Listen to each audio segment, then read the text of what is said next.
nagula kwibukisha kana depotimo wimbo wa temenu wakatongi abazunga batita katongi nagula kwibukisha kateka kaibukubuna kapona neseko shove pamenso yangwa maume baya iyaba maume iyaba maume kateka wabantu twakulira lelo twakulira shika kukonke milimo shove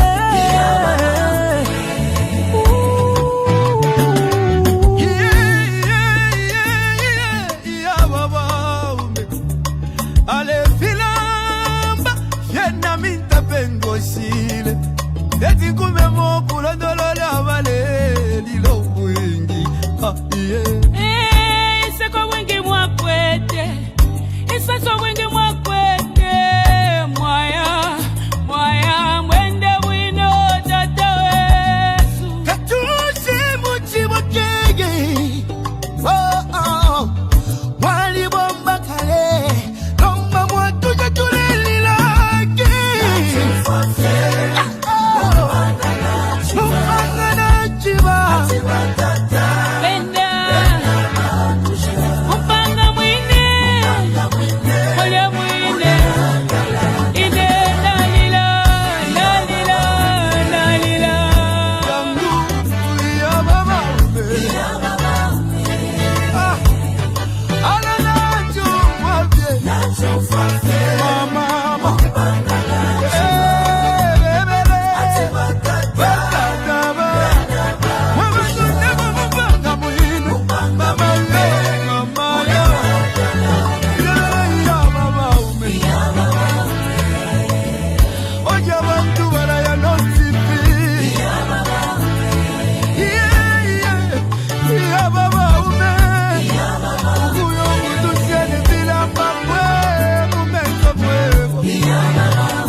Ukula bebyo watito bwingi Ibisebo wapangili obwingi Ukuchinjo lusako kumoneko busaka Mama Kutituwa basiyani Chagwa katuse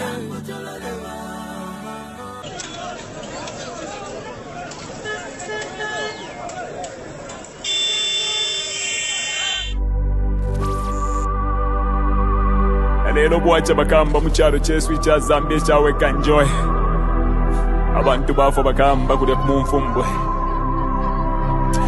more than 20 people balebe pati ni babiri bagamba fish to arufyanye people have died mumino yabakapokola the police killing people why in the same government bagamba abductions have happened. Bagamba, if you're not with them, it's either you're dead or you're in prison. This government, you're going to change, big man. Fish to Arfianya Pakubika office. Fish to Arfianya. Why me? Missing. Achani Rubamwaicho and Dizona. Where is why me? HH, tell us with your government, where is why me? Give us why me. Justice for why me, big man. Wachila mo HH. Wala tupwisha bega kutupwisha bagamba. Katwale Kopulande big man. Why you think? Mana watata. Sambe tuwasevana. Bagamba. Wanesa tuwapweni. Mujala chetu. Ija Zambia.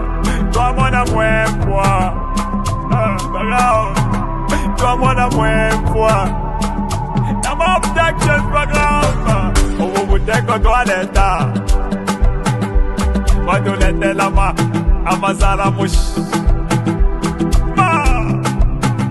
No you can take Kola ipompa today No you can take Apa nomba bade Mufolo pa mufolo Mufolo pa mufolo Makuvota bade Mufolo pa mufolo Mufolo pa mufolo Makufuatika Mufolo pa mufolo Mufolo pa mufolo Makufuatika fuatika Mufolo pa mufolo Mufolo pa mufolo When you taya kwa fwe Mufolo pa mufolo Mufolo pa mufolo Aikona man Mufolo pa mufolo Mufolo pa mufolo Itaya kwa fwe Mufolo pa mufolo Mufolo pa mufolo Yati kwenyu Mufolo pa mufolo Mufolo pa mufolo Mayona batata Mayona batata Bayuthi Tentwisuli amenso Tentwisuli amenso Batusendela nomba batwipaila na hope Yesu Endika chagwa lungu watubela tinani mkwatila plan B Nomba tuwadishiba plan B aba mmino ya kualesa Bantu banga abalafa mucharo chesu cha Zambia Nibanga abantu abala abducted mucharo chesu cha Zambia Bambire kuli jeje banda Nibanga abantu abala ba prison Abena chitotela chilangwa Wonze baba prison netunguru shina shimbi na shimbi Muli one government ya kwa ejeji Abantu na abafa mweleza Aikata nomba baikata na kulietika chakwa lungu watukwatile plan B Abakubo vya vya umufulo big man Mufulo pa mufulo Bilabine matzendela etika chakwa lungu Apa nomba bane Mufulo pa mufulo Mufulo pa mufulo Wakuvota bane Mufulo pa mufulo Mufulo pa mufulo Wakufuatika Mufulo pa mufulo Mufulo pa mufulo Wakufuatika fuatika Mufulo pa mufulo Mufulo pa mufulo When you taya kwa fwe Mufulo pa mufulo Mufulo pa mufulo Aikona man Mufulo pa mufulo Mufulo pa mufulo Itaya kwa fwe Mufulo pa mufulo Mufulo pa mufulo Yafuli yati kwenyu Mufulo pa mufulo Mufulo pa mufulo HH does not mean well for Mother Zambia. Zambia to Asebana, this is not the Mother Zambia that we were left with by our ancestors, our forefathers who fought so hard to liberate us. Dr. Kenneth Kaunda, Nalumino Mundia. Thursday, 9th October 2025. Welcome to today's Emmanuel Mwamba Verified. Today we are privileged to host a renowned leader in our country, Dr. Sebastian Kopulande. Remember, I was on this platform just a few weeks ago, but there's been development which has prompted us that we bring him back. And then we want to speak extensively about his proposed solutions for this country and his collaboration with the opposition. We had done a preliminary introductory program with him, but today we delve into the details, and we'll be doing that with many candidates that we've lined up to come. Let me bring Dr. Kopulande on the program and invite him to greet you. Then we delve into the matter. But let's just go for a brief commercial break.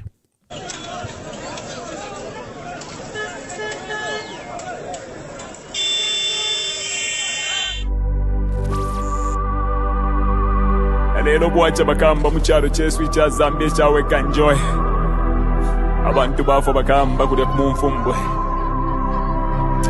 More than 20 people balebe pati ni babili. Bagamba.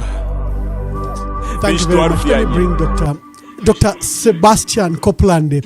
Sir, glad that you are back. You featured on our program just a few weeks ago. But there is some development. How are you and how are you doing? Your Excellency, Ambassador Mwamba and EMV, it's such a wonder to get back here. It's such a great privilege. It's a great honor for me to be accorded yet another opportunity to speak to you and speak to our people in Zambia. The opportunity is well deserved, Dr. Sebastian Kopulande. When you were last on this podcast, you received warm reception from our people. And I think that we had left a few things hanging. We couldn't delve into a lot of details because there were developments you were waiting for. Let's start with that. Where are we with you and your political aspirations and the possible vehicle that you will be working with the opposition and with the nation? Ambassador, the nature of this subject is such that it deserves a written statement. Allow me to read. That's okay. Good evening, my fellow Zambians, both at home and abroad. I wish to thank profusely Emmanuel Mwamba and the producers of this program for giving me yet another opportunity to speak to you directly tonight from my heart to yours, as a son of this land who has walked with you through Zambia's triumphs and trials. My name is Sebastian Kopulande, and tonight I stand before you not as a politician seeking power, but and called to restore hope, unity and dignity to our beloved nation. I am here to make a solemn announcement. I am offering myself to serve as President of the Republic of Zambia in the 2026 general elections under the People's Party. I make this declaration after deep reflection, prayer, and consultation with my family, elders, including traditional leaders, church leaders, and fellow citizens across our great nation. I have spent over 3 decades working in both the public and private sectors, in government, in business, and in development across Africa as a consultant to the African Union. I have seen firsthand how capable Zambians are when given an opportunity, how hardworking our youth are when given a chance, and how determined our women are when empowered. But I've also seen the pain of our people, the jobless graduate, the struggling farmer, the suffering mother, and the elderly retiree forgotten by the very system that they saved. These are not statistics.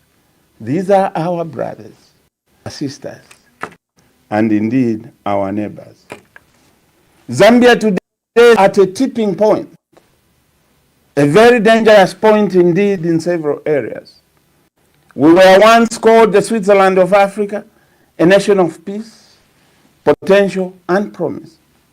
But today, poverty has deepened. Prices have soared. The cost of living has gone through the roof. Businesses are collapsing mostly for lack of capital and for lack of electricity. Farmers can't find fertilizer, and when they do, it is in medals. And youths roam the streets because they can't find jobs. Our people are losing faith, not only in government, but in the very idea that Zambia can rise again. Our governance has become a theater of rhetoric, corruption, and arrogance. Those in power seem to have forgotten the meaning of service. As the Bible teaches, when the righteous are in authority, the people rejoice. But when the wicked rule, the people mourn. And indeed, our people are mourning today. Mourning lost opportunity, lost dignity, lost democratic rights and freedoms, and mourning for lost hope. But I come tonight with a message of hope, a message of renewal, that Zambia can and shall rise again.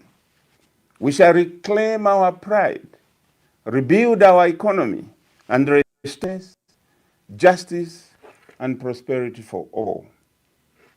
The People's Party, on whom I'm intending to stand, is not just another political organization. It is a movement of ordinaries who believe that our destiny must be reclaimed by the people themselves. It is the People's Party. It is your party. Our motto is, we are one. And under that banner, we shall unite across tribe, religion, and region to build the foundations of our republic. Fellow Zambians, our plan is simple but bold. It is built on 3 pillars. Pillar 1, economic liberation and empowerment. We shall create an economy that works for the many, not for the few. We will achieve economic sovereignty and make our resources work for our people. We will empower our farmers, artisans, miners, entrepreneurs, and innovators through access to finance, markets, skills, and technology. We will industrialize Zambia across all the provinces, adding value to what we produce instead of exporting raw materials. Every province will host a youth farm block, industrial parks, and innovation hubs to create jobs and wealth locally. Good governance and integrity. A government that saves, not steals from its people. Corruption will have no place in administration. We will restore merit in public service and rebuild institutions of accountability. Every collected will be used for the people's benefit, not for political enrichment. Pillar 3, unity, peace, and social justice. We will end the politics of division and vengeance. We will bring Zambians together, regardless of political party, tribe, or province. Because national progress is not built on hate, but on shared purpose. We will uplift our teachers, health workers, retirees, and men and women in uniform. We will use the police not to oppress our people, but to protect them.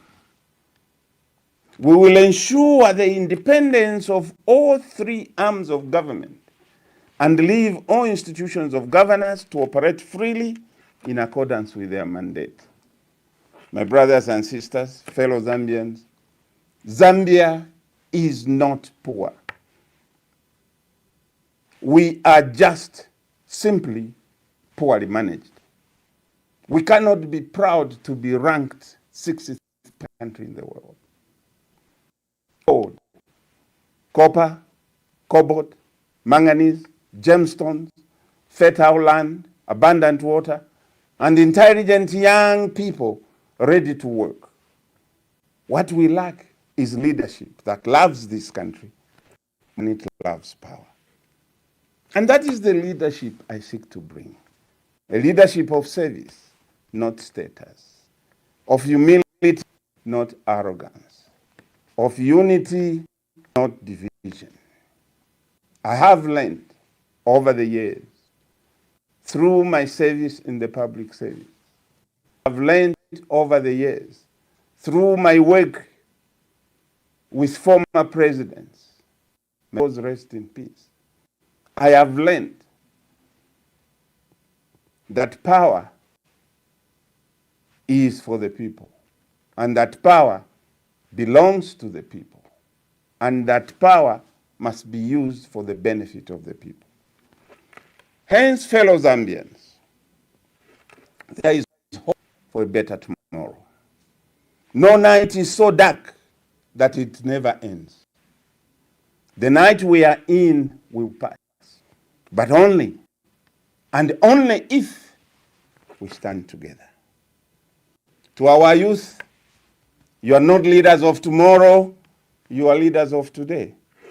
To our mothers and women, you are the backbone of our economy, our society, and you will be at the center of our transformation. To our retirees and citizens, we will restore your dignity and benefit from your experience. To our civil servants, teachers, nurses, help is on the way. Liberation from your over-indebtedness is on the way. Zambia needs healing. Zambia needs hope. Zambia does not need an arrogant leadership, but it needs a leadership that listens. Zambia does not need a leadership that promises. It needs a leadership that delivers, and delivery is what characterizes my record in the public service. So tonight, fellow Zambians, before God and before you, I make this solemn commitment. I will run for president, not to divide, but to unite. Not to enrich myself, but to uplift every Zambian. Not to seek power, but to restore power back to the people. Our journey begins tonight. From this studio to every village, every compound, every district, and every province. We will go to the people because the future of Zambia will be decided by the people, not by the elite. Together, we shall rebuild our nation, a Zambia that works, a Zambia that feeds itself, a Zambia that is sovereign, a Zambia that believes again. This is our time. This is our moment. This is our day. May God bless you, and may God bless the Republic of Zambia. I thank you. Thank you. What a solemn declaration and powerful words there, Dr. Sebastian Kopulande. We profiled you. You've been Member of Parliament for Chembe. You are president of an association that has been coordinating trade between Zambia and China. You are an illustrious businessman. You have carried out charity and community work, especially for girls, where you were involved, I think, in ensuring that there's dignity to the girls, especially during their monthly cycles. We profiled you very well. And I'd said there's been a development, and the development is this party, People's Party. Which is this People's Party? Is it a new party? Is it an old party? It rings a bell. Is this a party that was led by one of our illustrious sons? I'll leave you to tell us those developments. Yes, thank you, Ambassador. Yes, this party has been in existence since 2013. It was established, registered on 12th February 2013. So it has been around for quite a while. Unfortunately, the founder of the party, Honorable Mike Mulongoti, his colleague, the late Mr. Christopher Lungobwale, passed away. Honorable Mulongoti passed away in 2019, and Mr. Lungo passed away just before elections in 2021, and we buried him actually a day after voting in August 2021. So it's a party that has been in existence but has not been active politically. We're reviving it and we're getting it to work so that the people can have that, which a party that is theirs, a people's party. And this, I think, is what our nation requires. Indeed, indeed. So you are the new leader of the People's Party. You are leading the party. And you've clearly stated that your members have tasked you to pursue this leadership and probably even stand for president, as you've clearly demonstrated. But there are issues in between. Your role with the opposition, and what is the agenda? Why do you think you need to stand? What ideas do you bring? Are they transformational? Let's start with that. What does your manifesto say? Please walk us through. Thank you very much, Ambassador. Our manifesto is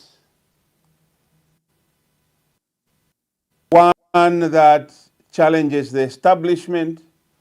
Our manifesto is one that brings fresh hope, fresh air to the Zambian people. Our manifesto is focused on ensuring that there is full economic sovereignty to the people of Zambia. Our manifesto focuses on restoring ownership of our natural resources to the people of Zambia. Our ideology is Ubuntu, which means I am because we are. We are guided by this African philosophy of shared humanity, compassion, empathy, collaboration, and dignity. Therefore, in government, the Ubuntu principles will guide our policy making. It means we will be guided by the pursuit for inclusive economic growth, will be guided by pursuit for equity in service delivery, sustainable people-led governance, a strong community, national unity, and nationality. Our leadership approach will be driven by inclusivity, where every Zambian will play a role. Our philosophy, our guiding principles, make it very clear that governance, leadership of a nation is for the purpose of serving the people. It is for the purpose of creating a difference in the lives of the people. It is not for the purpose of one's enrichment or a purpose of loading it over the citizens. We want to see a government that listens, a government that does not only promise us. That is what we've come to do. Our first and topmost priority is to deal with the two elephants in the room at present. Firstly, the high cost of living. And secondly, the high levels of poverty. The high cost of living in Zambia today has been caused by a number of policy miscalculations. The removal of subsidies on essential goods like maize, mealie meal,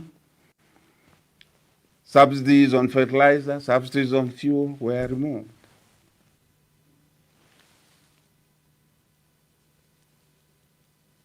The opacity in the fuel industry, where fuel imports are being undertaken without knowing who is doing what, with a single individual company using a state facility, that has raised the cost of fuel. And as you know, the cost of fuel, it affects the cost of everything else. Our poverty has been caused, our high cost of living has been caused by the preference by the government to export electricity instead of taking care of the needs of Zambian industry and families. This has led to an unprecedented levels of load shedding and unstable energy supply. This has caused the shutting down of several small and medium enterprises. It has raised production costs because now, in order to produce, you have to install either solar energy, which is so expensive, or you have to buy a generator whose input fuel has gone through the roof, the cost. We were told last year that we were introducing emergency electricity tariffs so that we can enable ZESCO to import power to meet our needs. And those prices were going to last for 3 months. It's 1 year. The same tariffs are applicable today, 1 year later. The cost of living has risen because of the depreciation of water, which has made imports, including food, medicines, fuel, even more expensive. And you know we are an import-dependent country. And once the exchange rate, once the kwacha depreciates, the implications of that. We have had higher taxes imposed on simple public services, even simple private services such as mobile money. The Minister of Finance was announcing the budget the other day, where they have almost doubled the levy. They have doubled the levy on mobile money. And yet they have given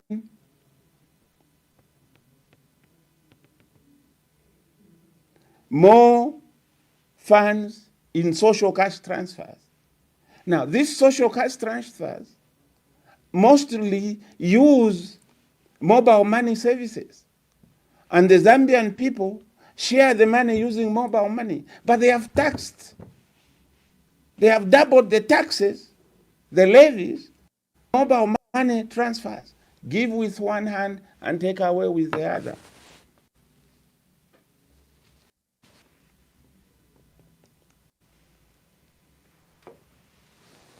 Ambassador, our investment in manufacturing and local industries has been poor. And this has led to over-dependency, expensive imports, and with a weak currency,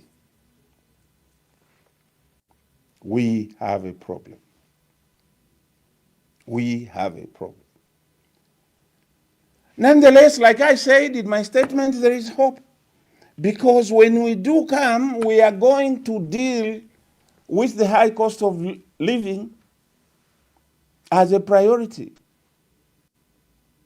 We will restore targeted subsidies and reintroduce well-meant subsidies on milling, on fertilizer, and we will lower household expenses immediately by lowering the cost of electricity. We shall reduce fuel prices, stabilize and reduce these costs by renegotiating import contracts and cancelling corruptly awarded contracts. Hence, promote local fuel blending. We will stabilize the kwacha and implement emergency fiscal discipline measures which will halt the depreciation of the kwacha.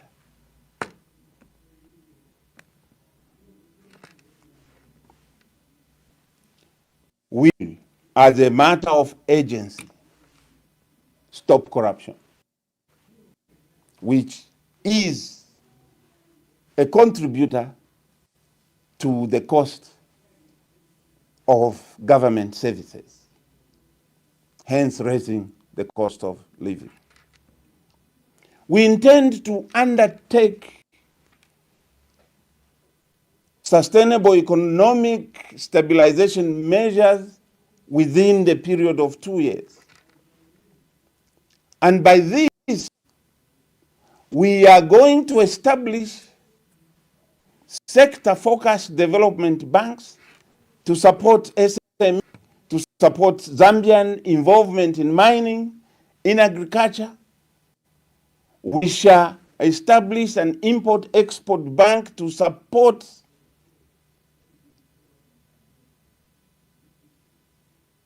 export processing for our people to meet export contracts on time.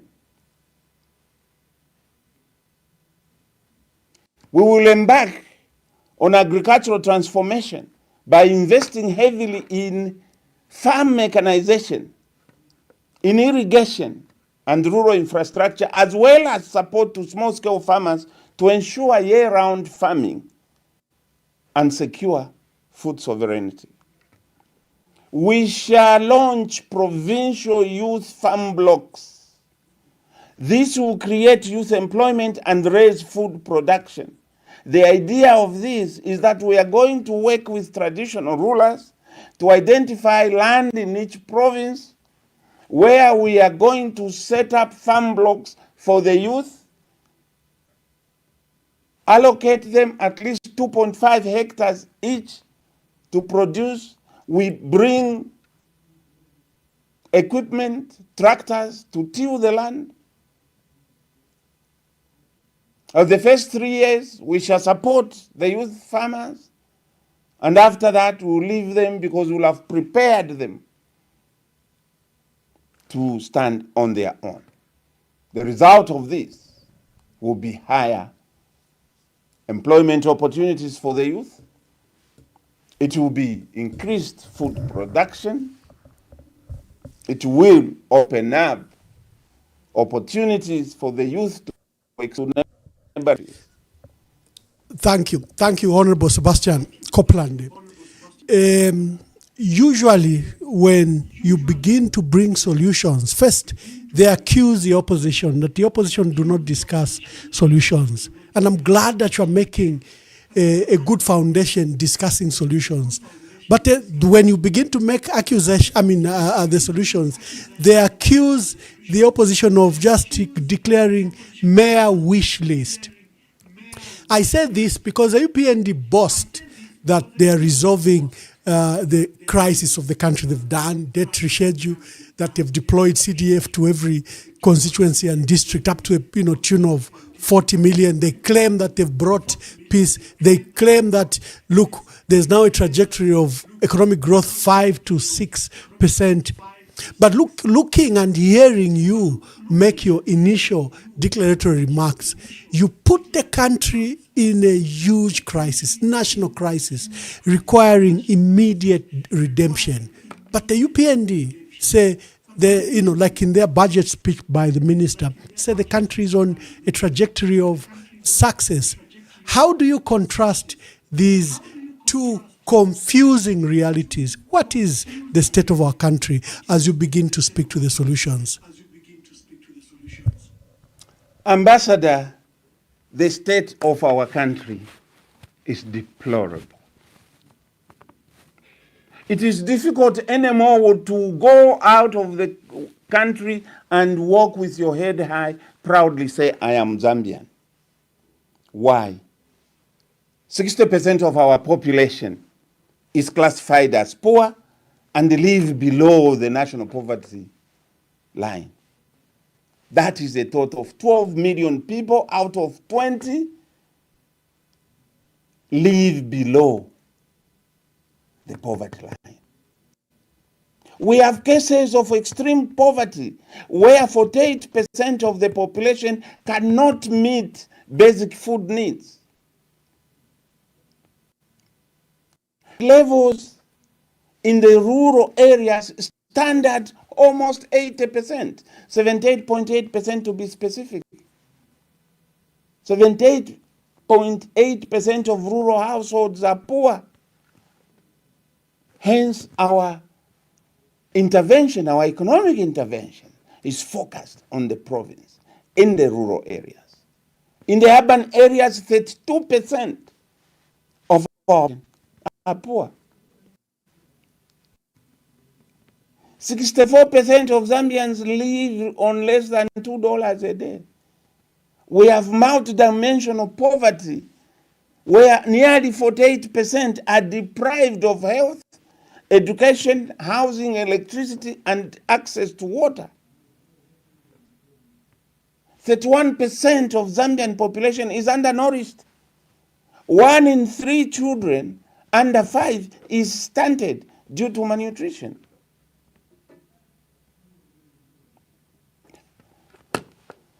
Ambassador, this is very serious economic contradiction. With our mineral wealth that we boast about, and we are only using this mineral wealth to enrich corporations, whilst citizens remain poor.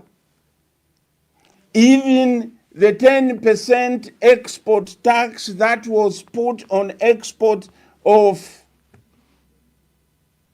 unprocessed copper concentrate have been removed so that the nationals can make more money while our people wallow in extreme poverty. This is the scenario. This is the scenario. And the People's Party response to these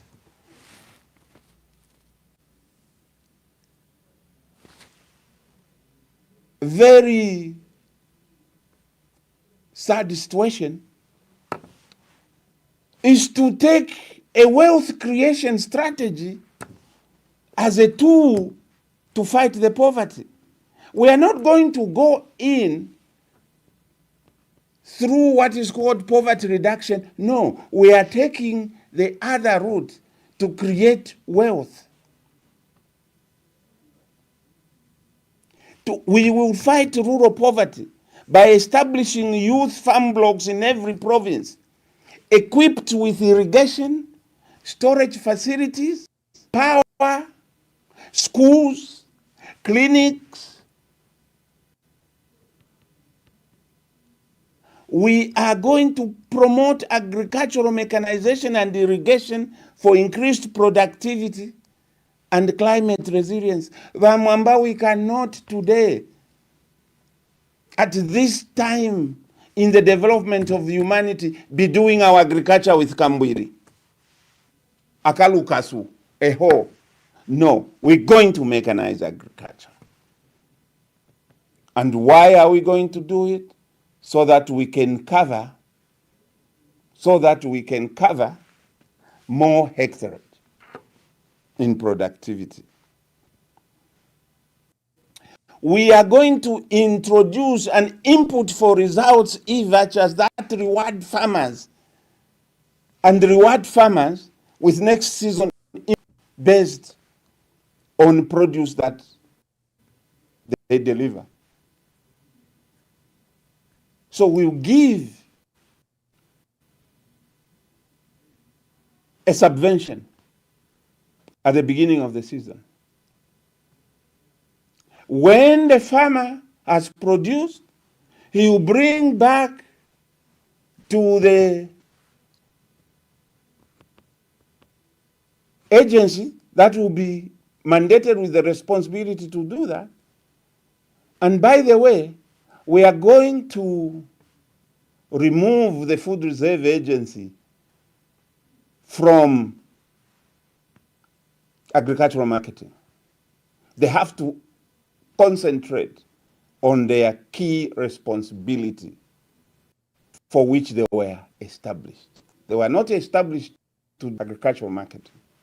We are going to establish another agency to do agricultural marketing, to provide the inputs to the farmers, and to collect the produce and market the produce both within the country and outside the country. Ambassador, the Zambian economy as it is today is a laugh.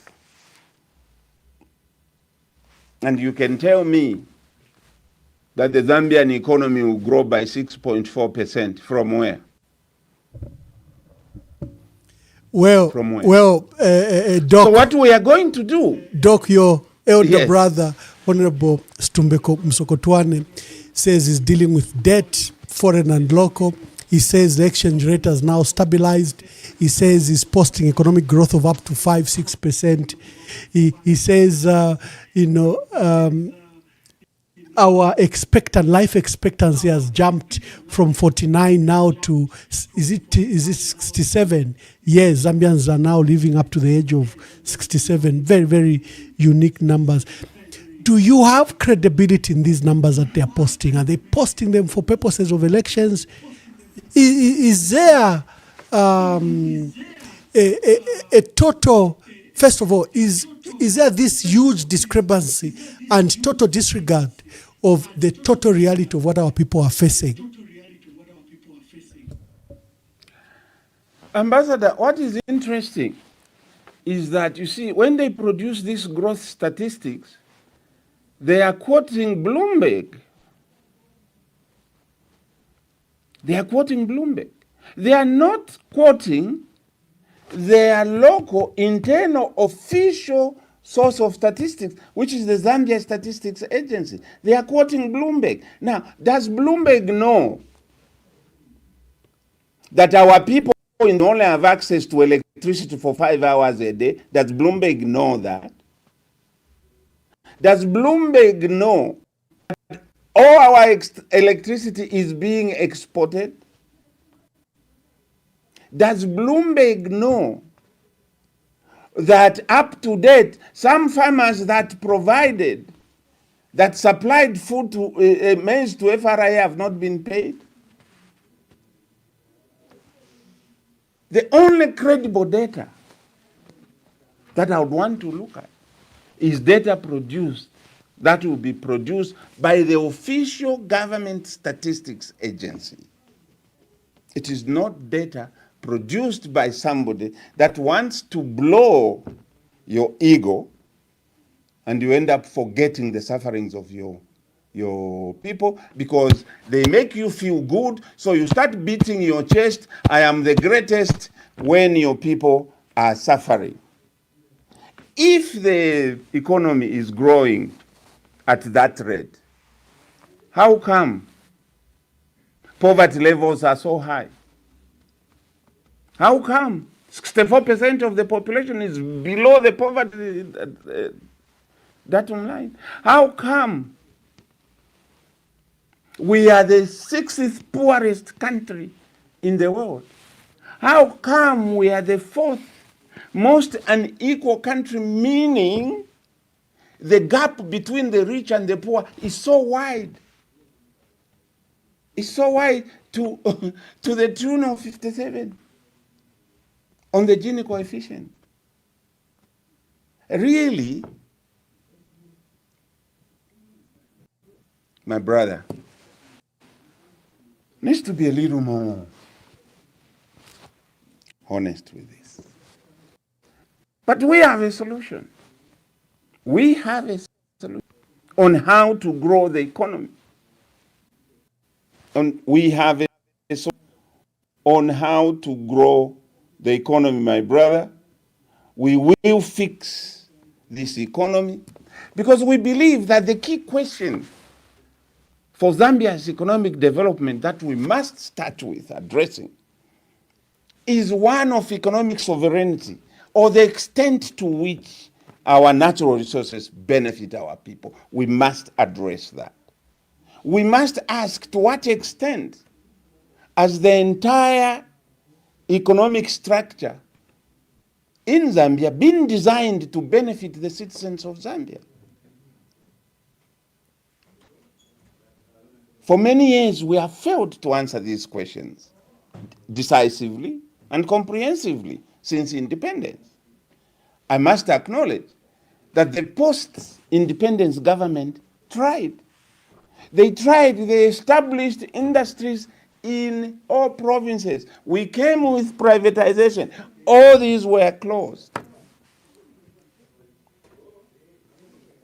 The failures in the Zambian economy, my brother, ambassador, arises from an economic structure that has made it impossible for citizens to have access to capital, to have access to adequate skills. It has made it impossible for our people to have access to markets, both local and foreign, to have access to appropriate infrastructure, and to have access to technology for increased productivity. We are still using stone age technology in our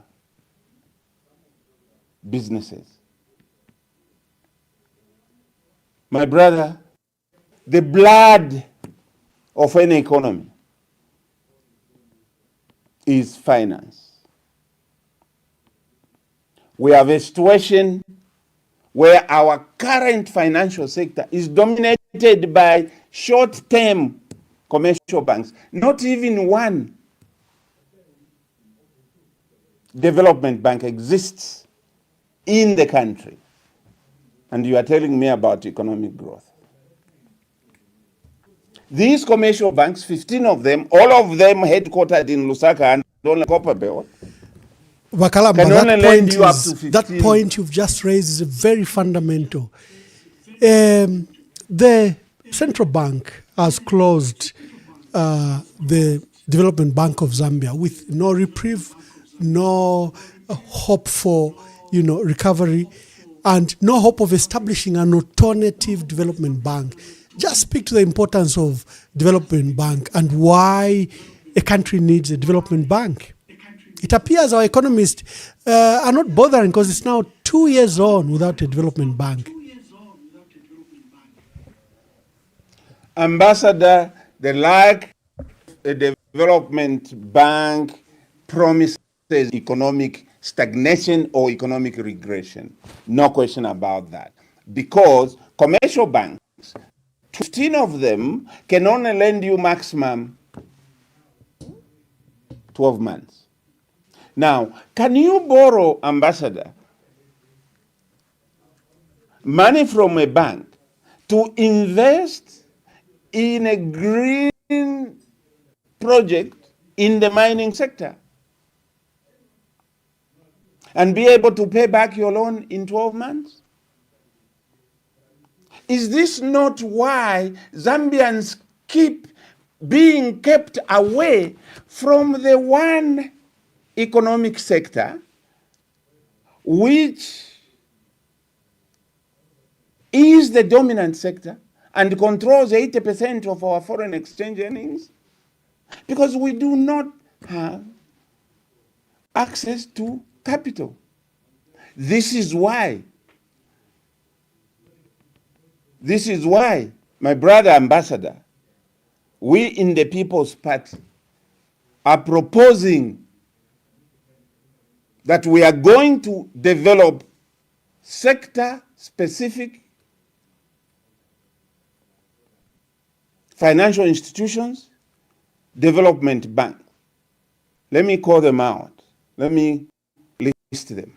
One, the National Development Bank.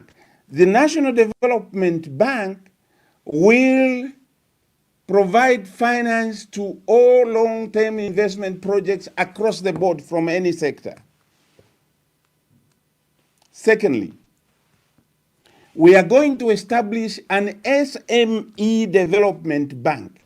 This is the Small and Medium Enterprise Development Bank. We shall do this by transforming NatSev into an SME development bank. Because, one, it's owned by government. Two, its presence is across all the districts. It has the best infrastructure already on the ground. We shall convert it by heavy recapitalization to be the bank that will finance SME business. We are going to establish the Export-Import Bank, okay, which will provide trade finance to boost exports under the African Continental Free Trade Area. We are going to establish the Agricultural Development Bank to support investment in agriculture. We are going to establish a Mining Development Bank that will enable citizens to access something. I don't want I was listening to my elder brother again talking about how artisanal miners are doing well. I don't want to hear artisanal mining. That shall go.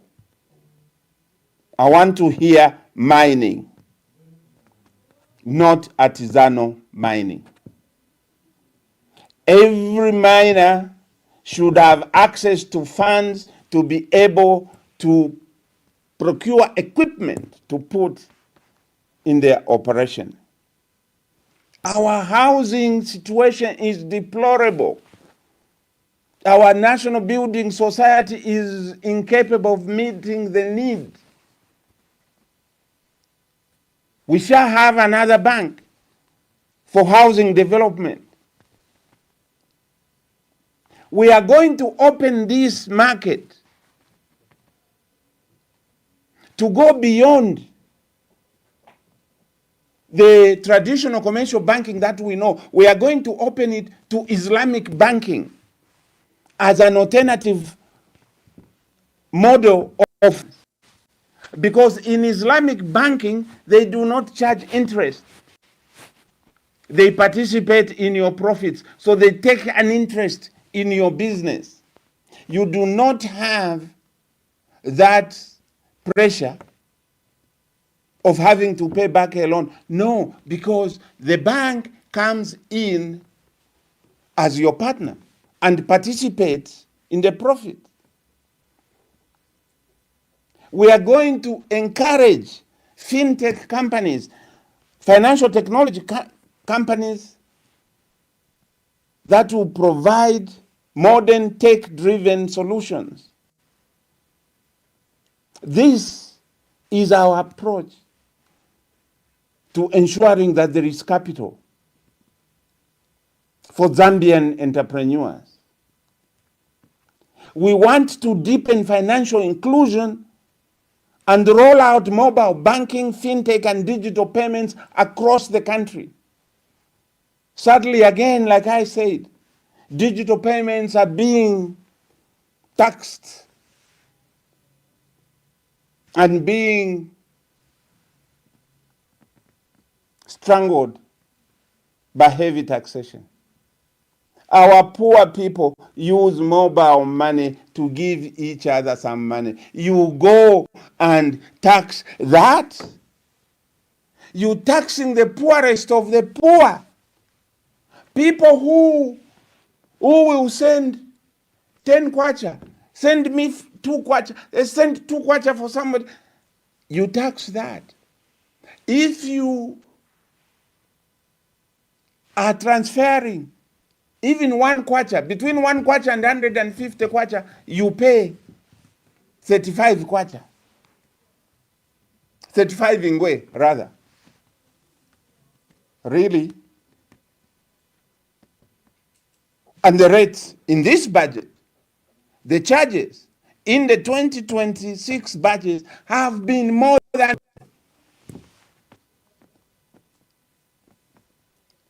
This, you are saying you are encouraging digital payment systems. Yes, but you are killing it. I have been going to Kenya every now and then in the recent past. You won't see somebody counting Kenyan shillings.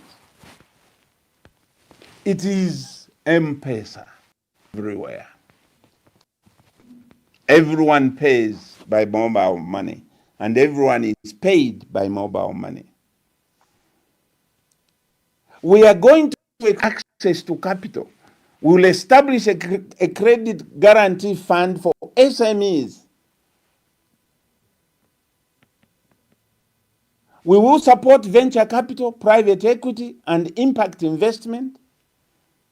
And like I said, Islamic banking will come where your investor requires you to allow them to participate in your profit. I have been working as director of Zambian International Trade and Investment Center. Most of the queries that I get from Zambians is to how they can raise capital. we will address that. We have a program for startup businesses. We have a program for startup businesses.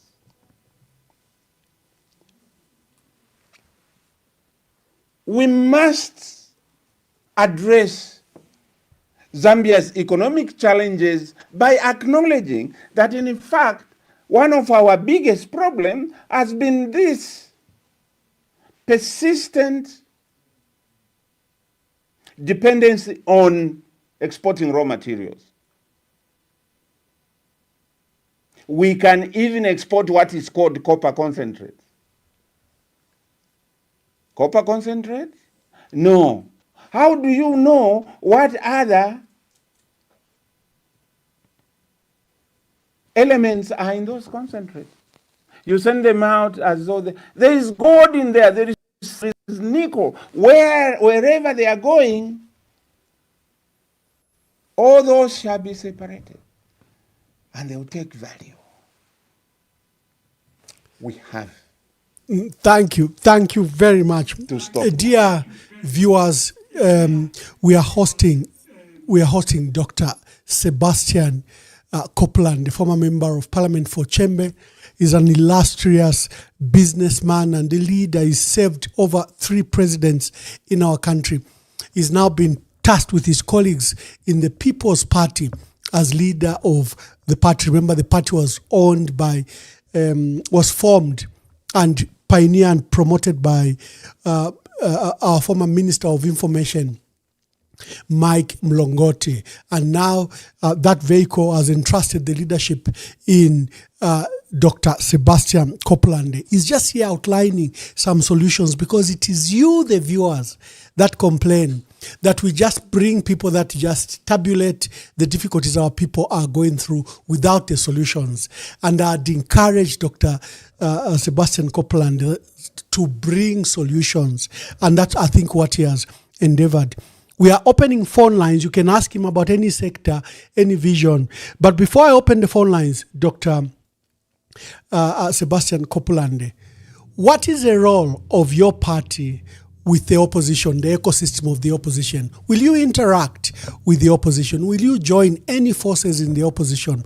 Because there is a quest by our people that all of you have brilliant ideas, but can you work together and probably come up with one candidate? Just tell us about your thoughts and the thoughts of the People's Party on this particular matter.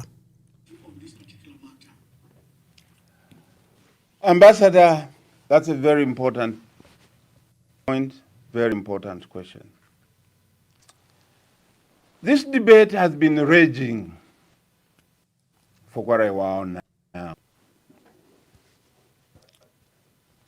I believe in the virtues of unity. I believe in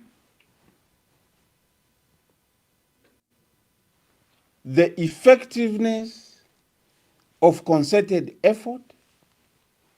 I believe in the benefit of working together. We are facing a monster. We are facing an uphill battle. What we are facing is today a struggle, for a second struggle for the second liberation of the Republic. 64% poverty levels. 78% poverty levels in the rural areas. We need to rescue our people. We need to rescue our country.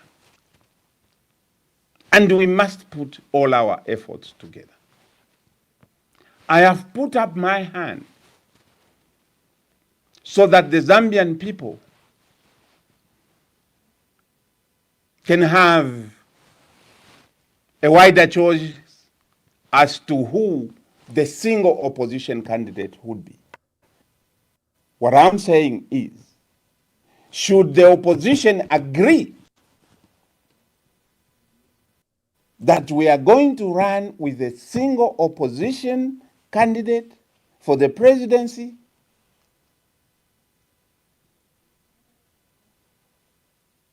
I want to be one of those that they will look at.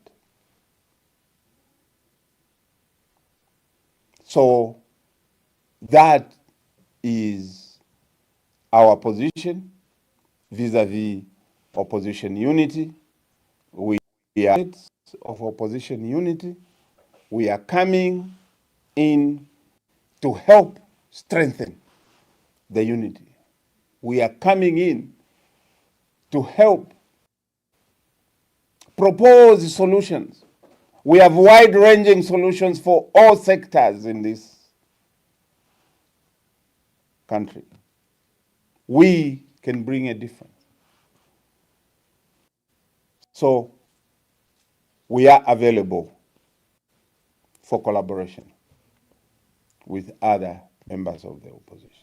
Oh, thank you very much. Colleagues, we are opening the phone lines. We are hosting Dr. Sebastian Kopulande, leader of People's Party, and we are hosting him for the second time, because at that time we hosted him, he was merely a figure in the opposition, but now he has come as a leader of a political party, and he's unveiled the vision that he has for our country. So give us a call, participate in the debate, and let's hear your contributions. So we urge our citizens that they remain calm. We can see light at the end of the tunnel, and that tunnel is now becoming shorter by the day. As we speak, we now have unprecedented rains in the last maybe 2 decades. And with those rains, yesterday Cabinet was informed that load shedding is likely to begin to diminish by June 2025. This is because the major water catchment areas of northwestern province into the Barotse, plains, and now also the Kafue, flood plains. Water takes 3 months journey to move from Kaleni Hills, from Chavuma, into Victoria Falls, into Kariba. 3 solid months. Water moves very slowly in the plains because it's flat. This water which you see when it rains here in Lusaka, we are going for work at ZNBC. Then you find that water is running fast. It's here in Lusaka. Thank you very much. The phone lines. Thank you very much. The phone lines are now open. Please let me hear your questions for Dr. Sebastian Kopulande. Caller, tell us your name and where you are calling us from. Hello, and good evening, Doc, and good evening, Ambassador. This is Tidembike Zulu calling from Lusaka. Thank you. Make your contribution. I welcome the idea of establishing Exim Bank of Zambia and sourcing of interest-free financing from the Islamic Fund. Yeah, we face a lot of challenges, especially as exporters, whereby you would have the goods, they would have a ready market, say in China, but how you move the goods from Zambia to China, there's a lot of fees to be paid. Now, as locals, we don't have that capacity to finance that. So we end up being exploited by the would-be buyers because they will set very tough conditions to ensure that they maximize on their profits. So I welcome this idea. My concern, though, is on where Doc talked about doing away with artisanal mining. Yeah, I'm very concerned because usually it's us, the poor people, the poor Zambian people who engage in that artisanal mining, because we cannot afford mechanized mining. So what approach is DOC going to use to make sure that the number of those artisanal mining, most of them who don't even have the necessary qualifications, are assimilated into his program? Or is he going to do away completely with these small-scale miners and just come with people at that level who can afford mechanized mining? Or is he going to take the approach of what happened in Fumbwe, where the UPND government moved in on those people who were scavenging for gold there? Yeah, your views on that, Doc. Thank you very much. Thank you, thank you. Yes, the calls are coming in. Let's hear them. Yes, caller, please tell us your name and where you're calling us from, and you have a question for Dr. Sebastian Kopulande. Good evening, Ambassador Mwamba. My name is Kefas Mwapemsonda, calling you from Kabwe Central Province, an advocate for industrialization and national development. What has happened in Kabwe? I hear. What has happened in Kabwe? I hear the permanent secretary has some money that was stolen, cash, and it has caused a huge debate in Kabwe that where did the government official get such kind of money?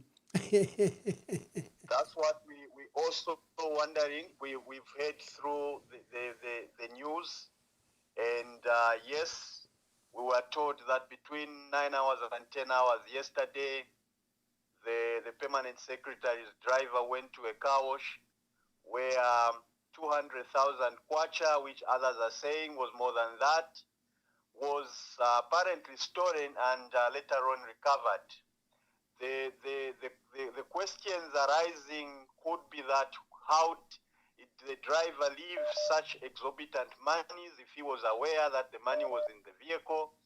And secondly, at what time did he discover that the money was not in the vehicle? And how did he know that the exact amount was the 200,000 which was recovered from the car wash premises? So these are questions that I think the investigating wings must investigate and give us feedback as the citizenry. We know that a government worker cannot in any way get such an exorbitant money through a salary. If so, how was the transaction made? Is there legitimate footprints in terms of where withdrawal? No, my brother, let me not bother you with that story. Please ask your question to Dr. Sebastian Kopulande. I was just, because Kabwe is discussing this matter. Honorable Sebastian Kopulande, good evening. And congratulations on your appointment as president for the People's Party. Truly, you are picking up from where Comrade Michael Mlongoti, one of the lumber bulls, left the mantle, that you may continue with it. You've specifically outlined a lot of issues that you feel your party can liberate Zambia economically, physically, as well as spiritually. Now, I've got a little bit of a question, or rather a concern, because we saw that from 2021, when the UPND New Dawn government took over power, we were told that there were empty coffers that they had inherited, number one. Number two, they were running under the Patriotic Front financial year, which was the budget that was spanning up to up to the end of 2021. Now, you've talked about creating more industries. I want to understand, are you going to come up with your own mount facility, economical zones, apart from what is already existing? If you will use these facilities that are here, what different business strategies are you going to bring to the fore? Because we know that dominantly, as we speak now, the emphases are occupied by the Chinese investors. And most of the products that are coming in there are coming from China. And even as we talk about finished products, we are lessly using our raw material. How best are you going to revamp the industries countrywide? Secondly, gold is discovered in Mfumbwe, the youths are killed, and then even the people that discover that gold are told that you cannot go on mining, we need to find investors. Are we going to see or receive the same kind of punishment that the Zambian people have received, those that have discovered something from the government, that be when you form government? The last question, Bamwamba, to the president there is, there's a concession that has been signed. Our toll gates have been given to a concessionaire who is working on the Ndola Lusaka dual carriageway. If, for instance, you formed government, how best are you going to handle this issue of PPEs that we have seen in this country, and most of the projects given to foreigners rather than the Zambian people taking up the mantle? We were to see what you can do. And what is it that you as the opposition leaders are failing? Where is the problem? Where are we failing that you can just come together if you feel that the New Dawn government has failed, like it was in 1991 when the people felt that UNIP had failed the Zambian people? They just had to float one presidential candidate. That candidate won an election. In 2011, when people thought the MMD had failed, the people rose from home and supported Mr. Michael Chufyasata, may he so rest in peace, and changed government. Just 4 years ago, the people rose from their sleep and voted in the New Dawn government, which has been in power for the last 4 years. What is it that you are giving the Zambian people as hope for the tragedies and the problems that we are faced with? Thank you very much, and continue articulating. Thank you. Let me take more calls. There are more people calling. Let's take those calls quickly. There are so many calls that are asking. Hello, caller, please tell us your name and where you are calling us from. And good evening, President Kopulande. Good evening. My name is Michael. I'm a young youth following from Lusaka, and I have listened to the vision, and it's quite interesting. But two things. I want the president to elaborate more on how he's going to bring to effect the SME bank that he spoke about. And then secondly is that right now the situation that our country is in needs someone who is experienced and has a track record, because I think one of the reasons why we in this situation that we be in is because of leaders not being able to understand or not having experience. So what experience has he had? I am aware that he was the former member of parliament of Chembe, but what else has he done to prove that if he comes on, if we put him in as a president, he will be able to deliver? I'm asking for a track record, please. Thank you. Thank you. He has a very distinguished track record. Even Google recognizes that, but he will answer that matter. There are so many calls. Let's just take as many as we can. Hello, caller. Please tell us your name and where you are calling us from. Good evening, Ambassador Mwamba. Good evening. This is Munkonge. Yes. Munkonge. Shishiri akashitangana akachepa na ngula limbitika akulako. Yola ndeni ama but mwikoko labade tumabengi namu mwana. Okay. Awe kwena ba ambassador. Ine ndelo mbako kuba nensuba opposition bonse apa because the government yoro yayishire mukuteka yali kwete target nomba nicho mulando wako atete kwata menzo yakumwa. Target number 1 bali ishibwe kwebati fe balere abantu tabakachite.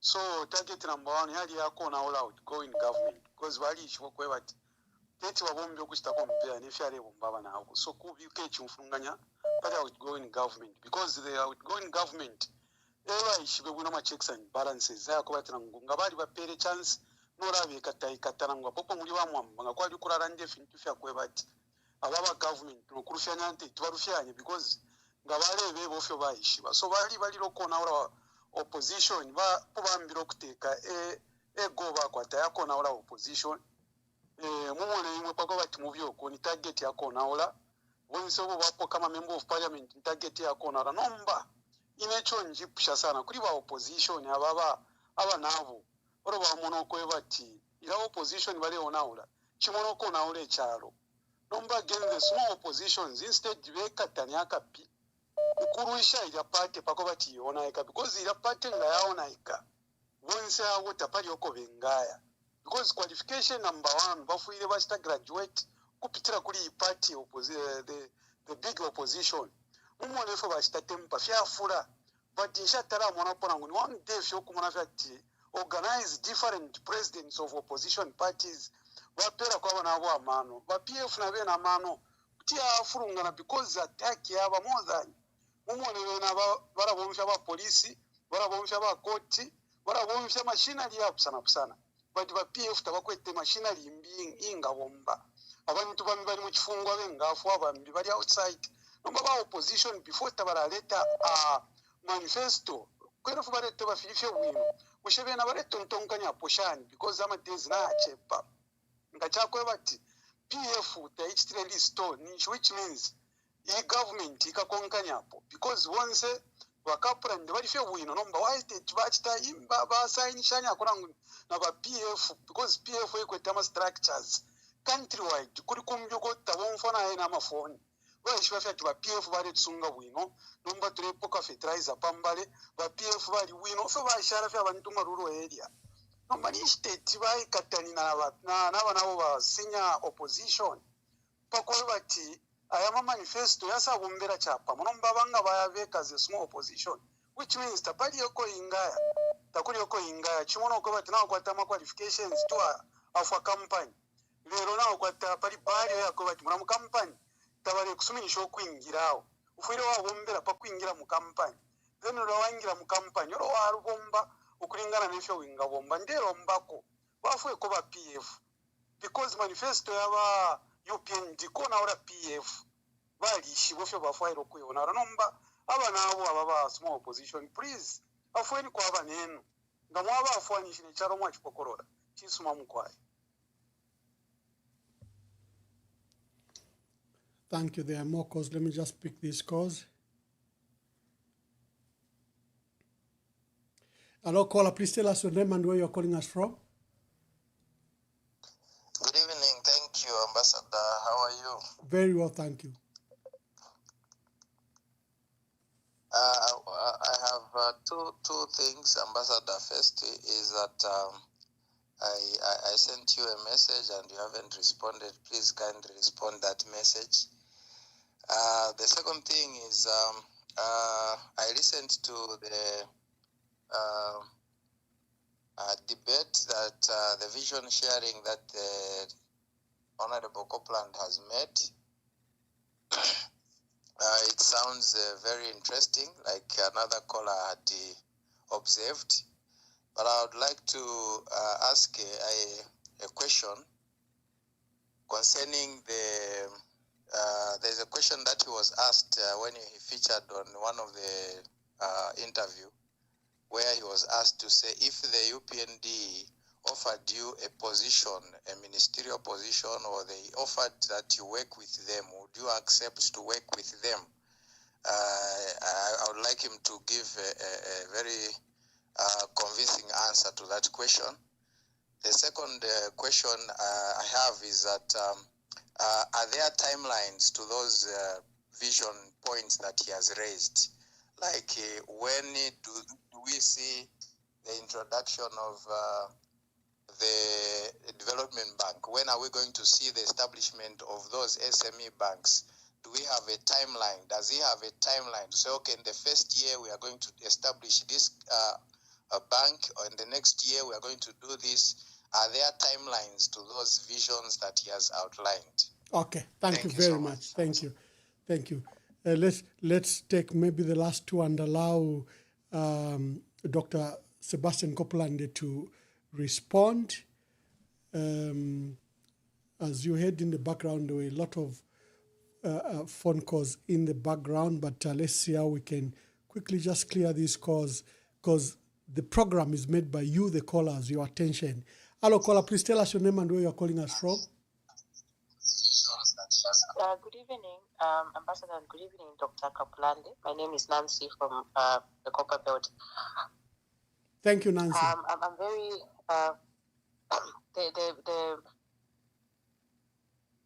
the issues raised by Dr. Kopulande and the solutions that he's proposing for our economy sound very interesting and very positive. I think it's something that every well-meaning Zambian would support. I am particularly interested in what he talked about in terms of creating these farming blocks to cater for youth unemployment.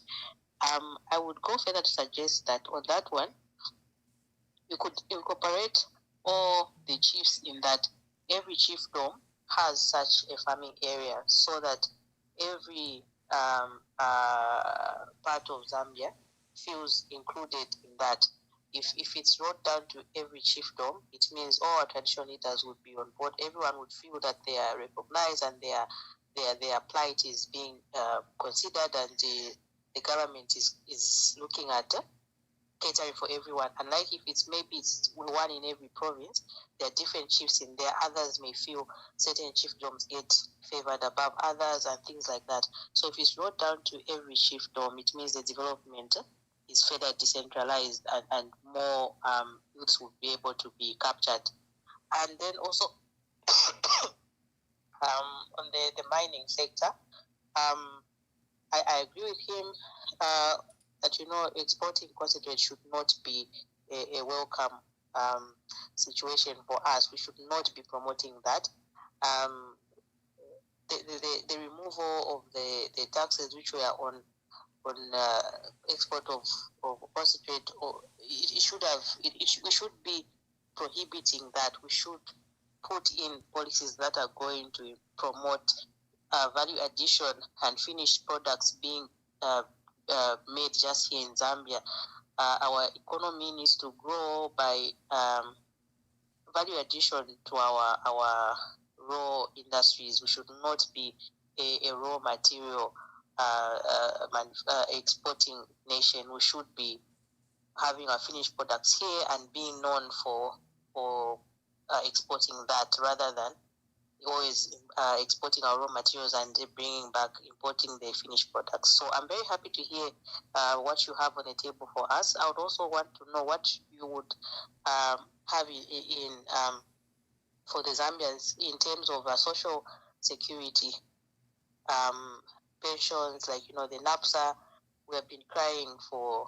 We want lump sum benefits. This monthly pension thing just leads us into destitution, because if right now I'm earning a 15,000 kwacha net pay, and then I'm looking at having a monthly pension at retirement of 2,000 kwacha, it means my lifestyle would have been greatly downgraded. So what do you have in store for the Zambians in terms of social security? Thank you very much. Thank you, Nancy from the Copper Belt. Hello, caller, please tell us your name and where you're calling us from. Good evening, Ambassador, and good evening, Dr. Kopulande. Zephania is my name. I'm calling from Lusaka, Zambia. Thank you, Zephania. Well spoken. Yeah, well spoken by Comrade Kopulande. My questions I have is that how is he going to prove to the Zambian people that he is being democratic, because he has said he has inherited the People's Party, which was the owner where late Michael Ngongote and others, may their soul rest in peace.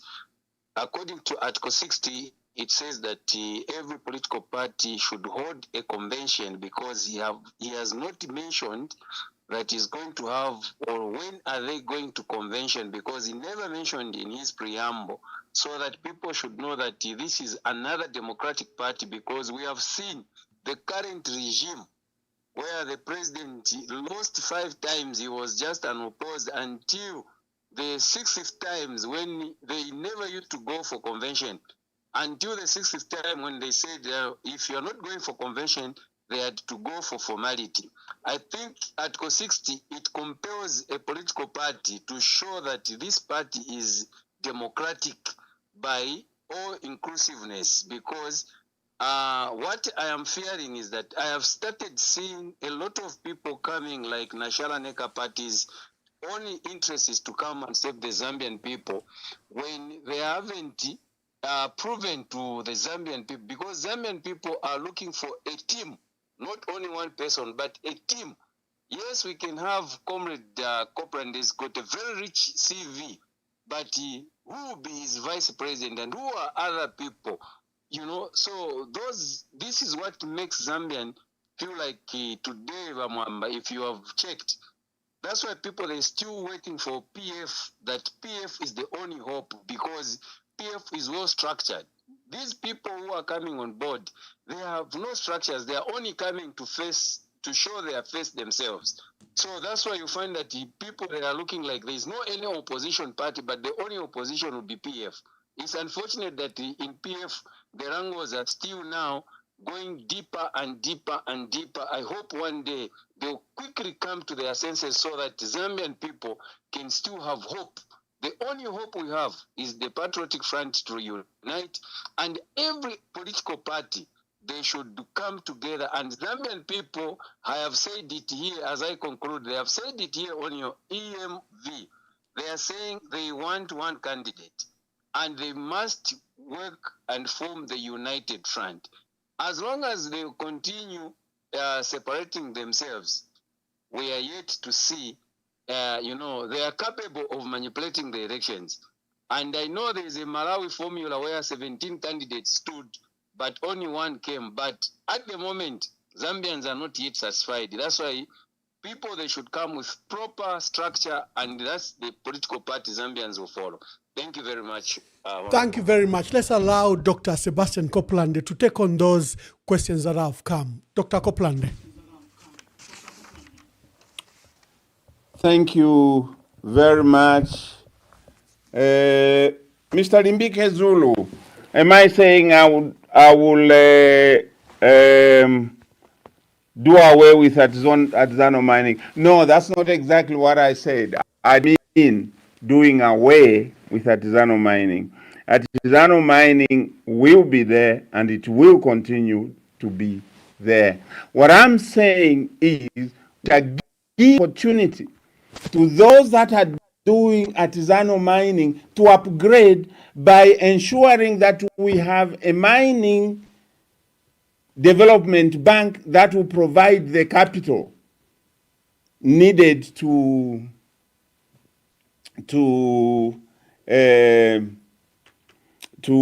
upgrade, to acquire the necessary machinery and equipment to do what is needed to grow the mining enterprise. Mr. Kefas Mwape Musonda, how are you going to industrialize this country? We have a very clear industrialization strategy. We are going to adopt an import substitution strategy and an export-led industrialization strategy going side by side. By an import substitution strategy, it means we are going to encourage establishment of industries that are going to produce those products that we import most. So that is import substitution. Export-led industrialization means we are going to make sure that our Zambian grow their industries to be able to produce for export. Mind you, Zambia is a signatory to the African Continental Free Trade Area protocols. That means we have a whole market, the continent of Africa, 1.3 billion people. That is a market for us. Now, a market only saves the one who sells on it. That's the biggest beneficiary from a market. Otherwise, you are simply a consumer, a receiver. We want to go away from that approach. Now, how are we going to industrialize? One key program that we have is, like I said, we will establish multi-facility economic zones in all provinces. Why? Because each province has got its natural resources. You will recall, during the post-independence government era, we had in Northwestern Province, we had Mwinilunga Cannery.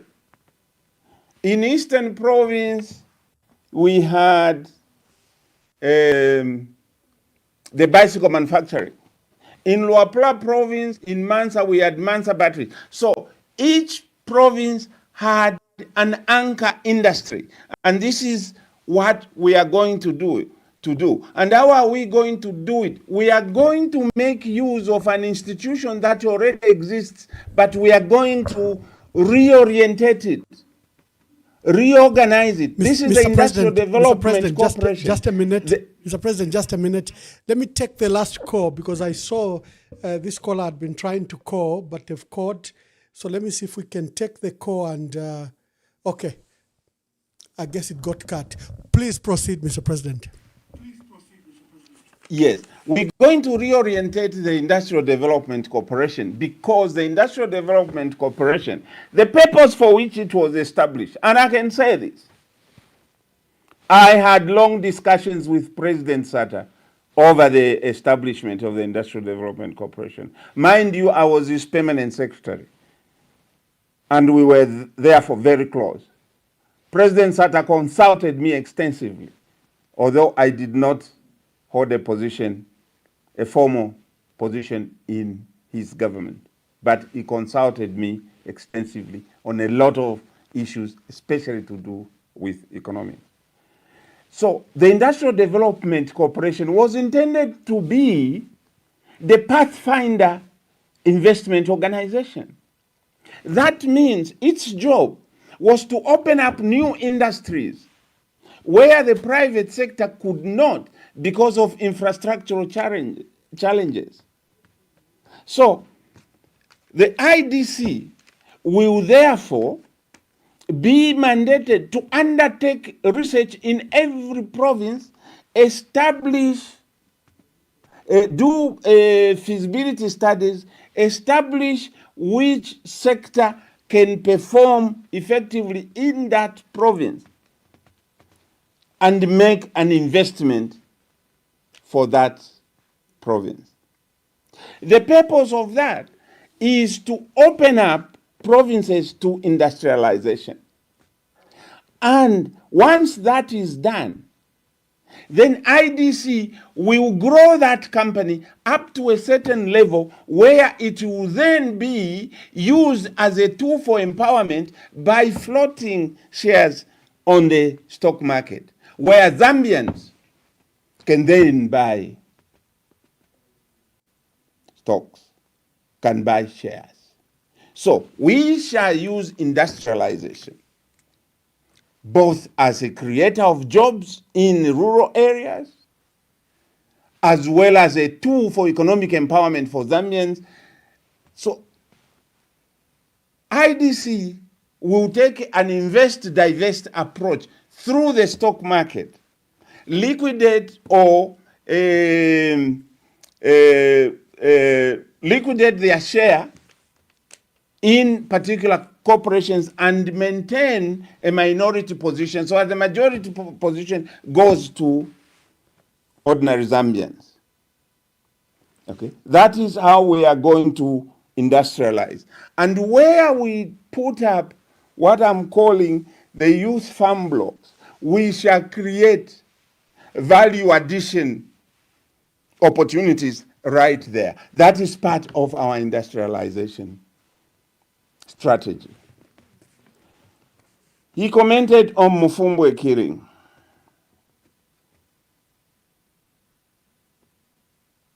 I feel very bad to imagine that today, in this republic, today in Zambia, the forebearer of democratization on the continent of Africa, can have its people, its youth, killed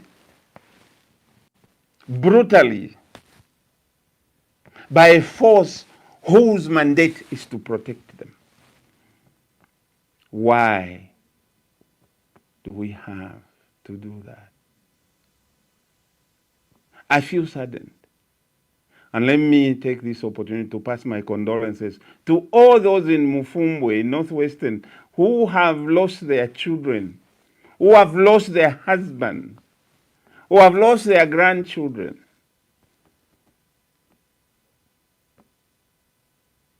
Kindly accept my condolences. That show of brutality is not Zambian. That show of brutality is not Zambian, and it is sad that it could happen in our country, in our Christian nation.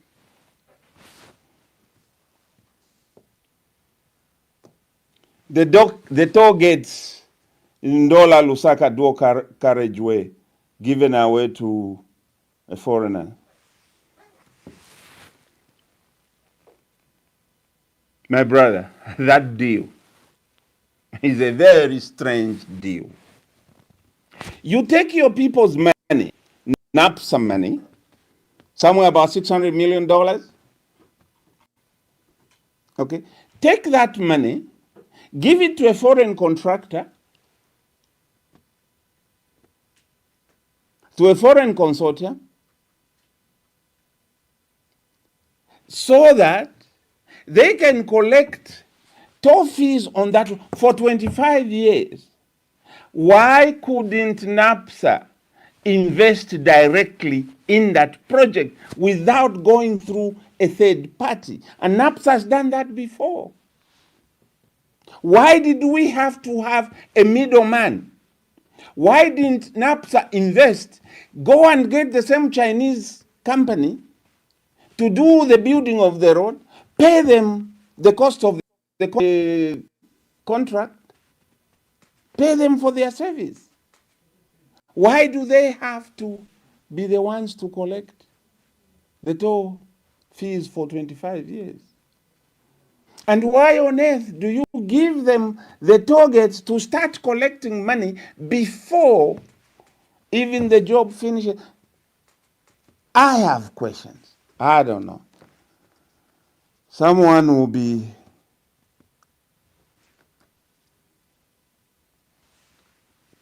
kind enough to give us an answer. Dr. Kopulande, what experience do you have to think that you can be president? 31 years in public service, started in politics as campaign manager for then Vice President Levi Mwanawasa in 1991. He was elected. I went into government. On 7th November 1991, President Chiluba appointed all his cabinet ministers, including the vice president, provincial ministers, deputy ministers, were all appointed on 7th November 1991. On that date, President Chiluba appointed one civil servant, and that happened to be myself, as senior private secretary to the vice president. And I became immediately the assistant to Vice President Levi Mwanawasa.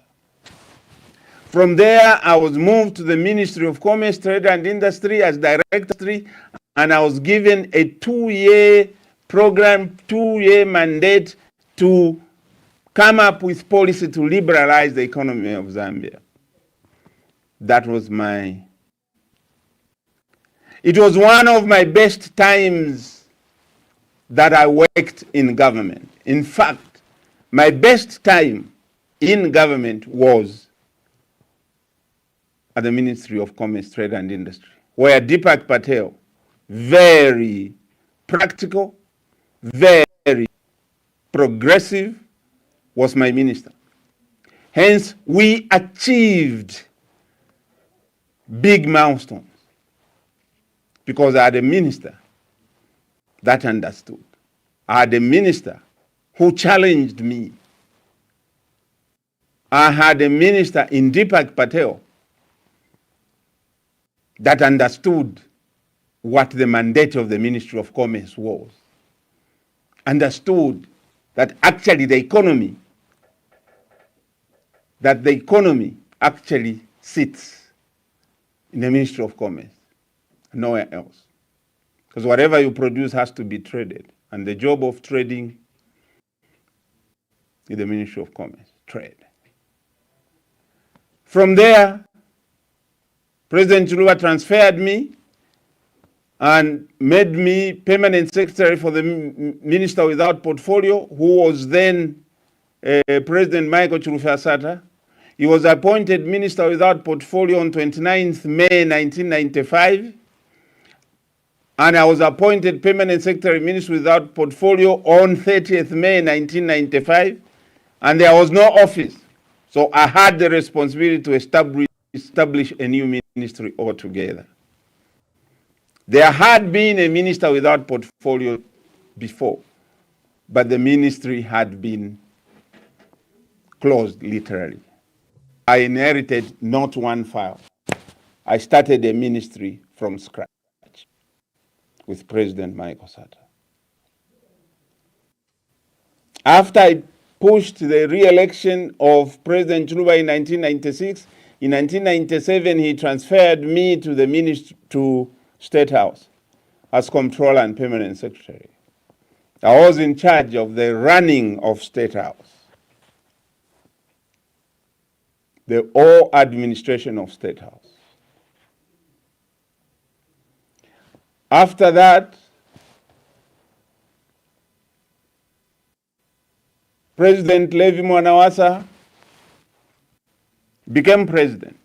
Remember, he was vice president. Now he becomes president in 2002, at the very beginning of 2002. He calls me back to State House as Special Assistant, Special Duties.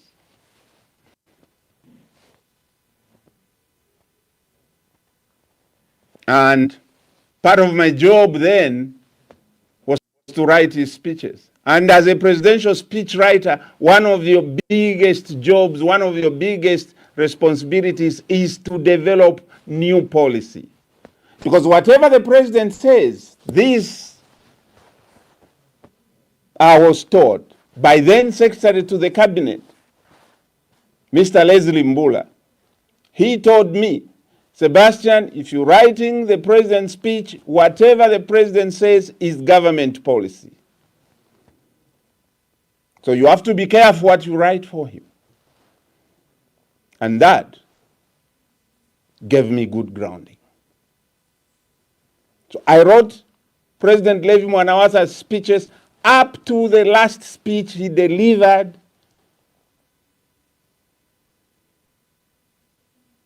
in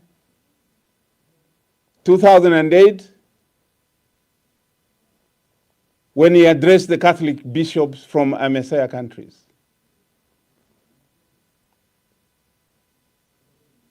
That's a man I worked with. That's a man I learned what the presidency is about, how to run the president, how to save your beyond the call of duty. During my time in the government, I worked on establishing several institutions. Institutions such as the Zambia Development Agency. Again, Deepak Patel, progressive minister. We got it done. I worked on establishing the Mount Facility Economic Zone. We set up a team which comprised my colleagues, my friends, one of them, Elias Impondela, Joe Salas, Siska, who was ZRA Commissioner General, who was Johnson Chizinga. These were colleagues that we sat as a team and came up and developed the full policy on Mount Facility Economic Zones. And beyond that, When President Mwanawasa was satisfied, he called a special cabinet meeting. And interesting, the day before the cabinet meeting, I called the president. Mr. President, are you ready for tomorrow's meeting? He said, ready for what? I said, but you are making the presentation. It's your cabinet memorandum that will be under discussion. He says, no. Instead, I will ask you, are you ready? I said, no, President. Yes, you are making the presentation. I said, Mr. President, I cannot make a presentation to full cabinet when I'm not a member. I only sit with you as support. He says, no, I've already cleared you. We secretary to the cabinet. Tomorrow you are making the presentation. And I made the presentation to full cabinet sitting with the president in the chair, special cabinet. And the multi-facility economic zone was adopted after my presentation. Yeah, thank you very much. No, you know, I will encourage our dear callers and viewers to watch the earlier program where we spend time to profile Dr. Kopulande. He has massive experience. For the callers that keep on calling, I'm so sorry. I think we ran out of time, and thank you for your calls. We were hosting Dr. Sebastian Kopulande, leader of the People's Party. There was that question as you begin to say your last remarks, Dr. Kopulande, that how did you become president? Are you inclusive? Are you democratic? You know, the Constitution is calling on not just democracy in our political space, but also within our political space. Maybe as you begin to give your last remarks, attend to that. To all of you, dear viewers, thank you for your contribution. And like I said, the callers that keep on calling, you can just go on our pages and make your comments. Some comments, Dr. Kopulande can respond. Others I can respond. Dr. Kopulande, please give us your last remarks and answer that question on the intra-democracy of your political party. Do you have a team? Yes, there is a team. In fact, at the beginning of this year, on 4th March, a virtual conference was held to elect a leadership that will mobilize into next year. A full convention will be held before May next year, after we have mobilized the membership. A full convention will be held in May. Before May, sorry. It could be earlier, it could be around there, but that is the target.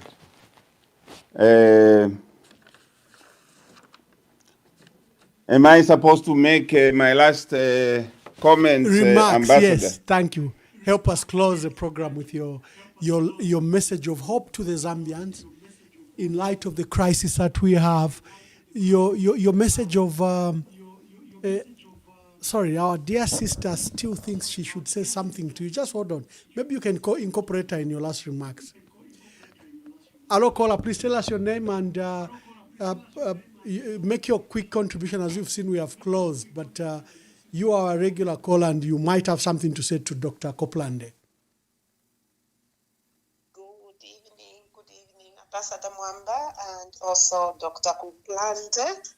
Yes, yeah, I'm calling from the other side of the world. I'll try to remain anonymous. Thank you. Therefore, your kulanda kwechintu chikankala. I've got only one request. Zambians, including myself, we have been so much attentive, listening to your platform, listening to all your guests and also from other platforms. And we know very well that our current government doesn't mean well for Zambia. And the problem is just one. All your guests who have been actually featuring on your platforms, they have always tried to talk about the same problem. We shall just put it as one problem, that is Zambia isn't doing very well today. The question that I have, not even the question, just the request that I have, ndelomba kuli imwe mwebafyashi besu bonse mwebesa natumfu amadandaulo yenu lelo tukwate kofi omuntu fe umo waluse wakutilaka twale Zambia pantanshi waluse fyonse natu fyumfwa kunoko ndine naba kuchalo chabene na isa mukubomba ukupipama fimufipatala ukutindisha bablulu bandi twachula twamipapata bonse mwebaleisa twalimichindika lelo uluse fyoluse mutukwatili oluse fyonse fomuletwemba fika chitike twamipapata tufumeka kuno kufyalo fyabene twaisa twachula okupipamazi mufipatala ukupyanga amayanda y'abantu ababenya abasungu bw'endala mashisa kuno futi tulekonga tulisa mpulase ndendala mu kutulerisha ba blurves embashu inkweta ya ene tata nshirepitira na patani. Thank you. Please, thank you very I much. beg you, I'm on my knees. Natotera. You've heard the cry of a mother in the diaspora, and I think it was okay that I could allow her, even if it was out of time. So incorporate all these views. Give our people hope. Our people are hopelessly living in a hopeless situation, both local and international. And they are looking up to our leadership. And sometimes they don't think that we the leaders, have grappled the seriousness of the crisis that our country faces. Thank you. Ambassador, thank you so very much. Maybe let me start with my good lady. She is in the diaspora. And I can proudly say that in our manifesto, we have a chapter on diaspora engagement. This means we are going to have specific roles that the diaspora are going to play. Some have left this country basically to run away from the harsh economic conditions. We are going to create an environment where the diaspora may wish to come back if they do. Otherwise, we'll create channels for investment for them to invest back home so that whenever they want to come back, they can come back and live in comfort. In the meantime, we are going to create a system where our diaspora will take part in whatever is happening here, including an institution that will look after the affairs of the diaspora within country. We are not going to ignore the diaspora. The diaspora is an economic force. It's a powerful economic force which we want to harness for the benefit of the Zambian people. Many people in the diaspora have been crooked out of by their relatives and all that, to who they keep sending money to make investments. They build houses. This gentleman goes, takes pictures of other people's houses he's sending back. When she comes to see the actual house, she finds nothing. Not even a foundation. But money have been sent. We are going to create an arrangement that will protect our people in the diaspora against that kind of exploitation. Ambassador, the bedrock of our policy, is economic empowerment. That is where we feel that our focus must be as a matter of priority. Our policy objectives for citizen empowerment is somewhat broad based citizen ownership in all key economic sectors. Is to empower our women, youth, and persons with disabilities. Is to reverse capital flights by encouraging local wealth retention. To drive entrepreneurship, innovation, and self-reliance. Reduce inequality, poverty, and external economic dependence. And we are going, for the purpose of this, reorganize the Citizens Economic Empowerment Commission into a Citizens Economic Empowerment Authority that will have wide responsibilities, including finance, policy advocacy, capacity building, market development, infrastructure support, policy monitoring, and evaluation. The diaspora can take advantage of this. We are going to make sure that the Citizens Economic Empowerment Authority has an empowerment fund under the SME Bank, which will simply be focused on empowering Zambians. We are going to implement preferential procurement and the local content laws. We shall reserve a minimum of 30% of all government contracts and all government procurement to citizen-owned companies. And we will enforce local sourcing and employment through updated procurement laws. This is our commitment. We are going to take affirmative action and business reservations so that certain types of businesses are reserved for Zambians. If you go to Botswana, you can learn about that.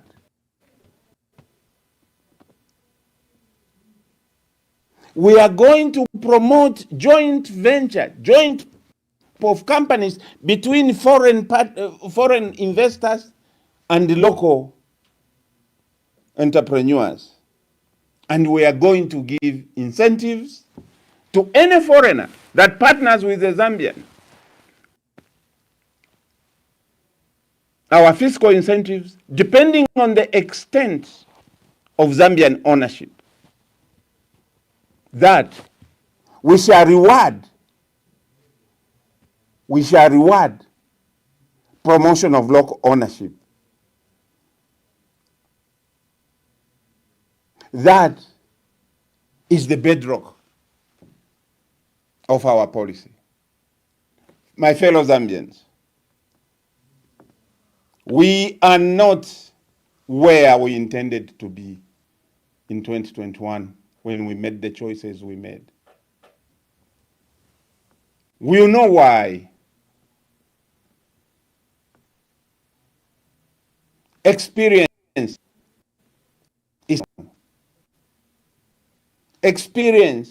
in any work, in any job, is essential.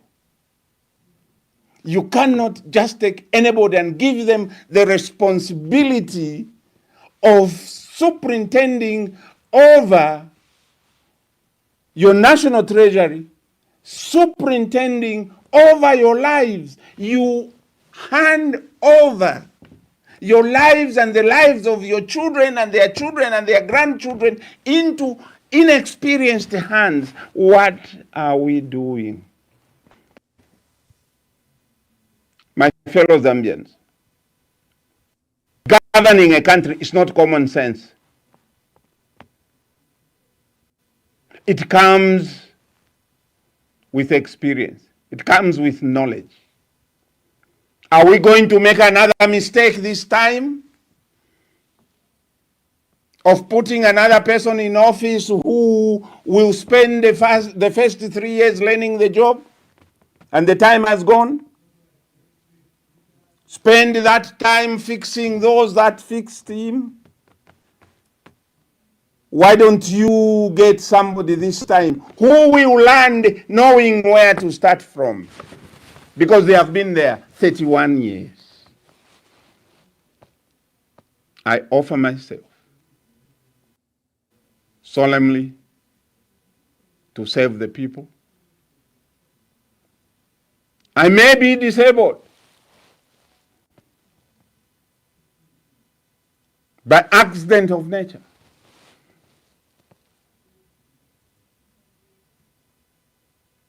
But are we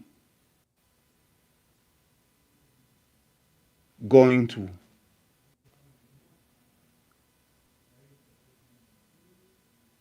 forgo the other qualifications and experience? No. There is no substitute to experience in government. Therefore, the choice is ours, to sink or to swim. What I've given you tonight is just a tip of the iceberg of our program. Our program is big and wide, 312 pages of solutions to Zambia's problems. These are practical solutions. When we talk about establishing banks, yes, we even know how to finance those banks. When we're talking about stabilizing the kwacha, we know what to do. We shall peg the kwacha to the value of the gold, to the value of gold. And we shall keep our kwacha stable and stop the volatile fluctuation of our currency. That will manage the cost of living. We shall issue a stable coin, gold backed,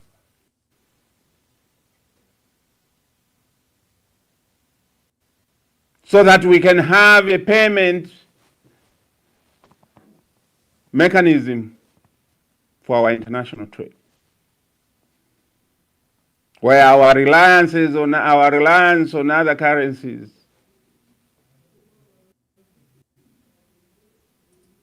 will be reduced. I'm offering myself, not for my own sake.